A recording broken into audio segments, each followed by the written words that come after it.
So, let's just take a moment to imagine this. A man is having a fever and heavy breathing. No, not just any normal fever, a really bad one. What do you think he'd do? He takes out his laptop, opens an application, and within seconds, a doctor appeared on the screen. He then discusses his problems with the doctor on healthcare virtual assistants. This is one of the many examples of artificial intelligence in healthcare. Artificial intelligence, also known as AI, is the use of complex algorithms designed to perform certain tasks automatically. When the doctors insert new data in the computers, these algorithms will have the ability to interpret, review, and even suggest solutions to complex medical problems. Now, let's look at the ways of how artificial intelligence will impact healthcare. Firstly, artificial intelligence can help doctors in diagnosing patients. Well, we all know that before any medical treatment can be provided for the patient, there will be a diagnosing stage. With the help of AI, the received data will be more precise. It will also be a lot faster. It can even make predictions of the patient's future health. And the cost of care, it'll be massively reduced. In 2016 in America, an AI program completed its in-depth research of a 60-year-old woman who was suffering from a rare type of leukemia. It only took the program 10 minutes to complete its research, while it could have took the researchers, scientists, doctors several weeks to complete. This is crucial when diagnosing dangerous diseases such as cancer. Secondly, artificial intelligence can be used to develop intelligent medications. The AI will know where to use it in the body, what exact type of medication should be used, and what type of cells are affected by the disease. It performs the action that it was programmed to process in a shorter amount of time, while remaining its perfect accuracy. Also, in surgery, the AI can assist doctors in operations and transport dangerous substances. For example, in 2017, Netherlands, in a hospital, they've used an AI-assisted surgery robot, to operate on a patient to suture some small blood vessels. Small? Some of them are no larger than 0.03 millimeters. The patient was suffering from a disease called lymphedema, which means the fluid builds up in your blood vessels and causes swelling. That doesn't sound good, does it? But with the help of artificial intelligence, the treatment has been a lot better and gives it better for the current condition. Let's take a look at a really closer example. In Vietnam, more surgical robots are being used in hospitals. Take a look at an example of November 2016. Bình Young Hospital has used the Da Vinci surgery robot. Until this day, it has successfully operated 687 patients with complicated pathologies. 687, not a small number for that. A neurosurgeon once said, "It adds confidence with the doctor with its AI technology that can tell the difference between sensory neuron transmitters and can even advise the best approach route to avoid damage." Another example. In 2019, 115 General Hospital, doctors have successfully operated using AI-assisted robot brain surgery on a 67-year-old patient's brain tumor using a robot named as Modus V-Signative in 90 minutes.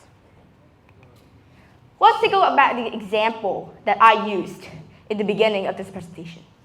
That is known as telemedicine, which is another artificial intelligence applying. What is telemedicine, you ask? Telemedicine is the practice of caring for patients remotely when the patient and the doctor are not physically present with each other. This can analyze medical records, family history, lifestyle habits, assist track and monitor patients and their medications and so on. This method is currently used in several developing countries, such as the United States, China, European Union, Singapore, and India. I'm focusing on India because India is, a really large nation, and its equal distribution of healthcare services has always been a major goal for the government. Statistics show that 75% of doctors are living in all the big cities, while rather 69% of the total population are living in rural areas. The government has organized projects and established telemedicine services to connect citizens with hospitals easier.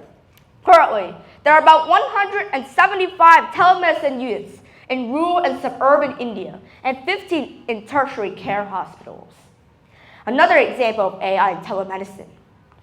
In a hospital, the clinical staff, they're not always free as you think. They're always busy, especially the intensive care units, also known as ICU nurses, for example. They have a lot of patients with different serious complications needing their assistance. And the limited mobility in a long period of time can overall affect the overall recovery of the patient. This is why Stanford University and LDS Hospital has teamed up and installed depth sensors equipped with machine learning algorithms in the patient's room to keep track of their mobility like the movement of it. And this AI accurately identifies 87% of the movements of the patients. Furthermore, the researchers aim to provide the ICU staff with notifications when the patients are in trouble. One of the largest complications in drug development is conducting successful clinical trials. You think that just inventing your drug is easy? Nope. It takes a lot of years to introduce a new drug on the market, and it costs a ton of money. Thousands and thousands of drugs are tested, and many of which, they failed. But however, using artificial intelligence technology, it can help provide statistical models to help reduce trial and error, and monitor medical responses more efficiently and accurately, saving time and money along the way. Let's take a look at the familiar example. The artificial intelligence is also a powerful tool for analytics in the race of what? For a COVID-19 vaccine. You think that's pretty vast, far away, it's impossible, but not. The artificial intelligence is able to help researchers understand the virus and its structure and choose the elements that could make potential vaccines, and also make sense of experimental data. It can also keep track of the virus's genetic mutation, making sure for it not to change over time. While AI, you see, it brought potential benefits to healthcare, there are still yet many challenges to overcome. For example, the AI will have injuries and error. It cannot be correct 100% of the time. Mostly, is due to its natural error or something augmenting it. Or maybe it's just the person who inserted the data was completely wrong. If that person is wrong, why did they insert the data in the first place? Disappointing. While diagnosing, the private data of the patient must always be kept a secret. Always, not usually. But there will always be malicious hackers who will be ready to exploit everything. Furthermore, the system needs to gather large pools of data from a lot of places. Overall, artificial intelligence is helping to revolutionize healthcare. The ability for it to quickly and accurately identify signs of disease, and the ability for it to design treatment plans is helping to improve the quality, the safety, and the information of healthcare. AI has countless applications in healthcare as well. IBM Watson, CloudMedX, Google DeepMind Health, Babylon Health, and Qventus are the popular examples of artificial intelligence with its ability in healthcare. Who knows? One day it will be able to save us all from deadly, dangerous diseases and beyond. Thank you.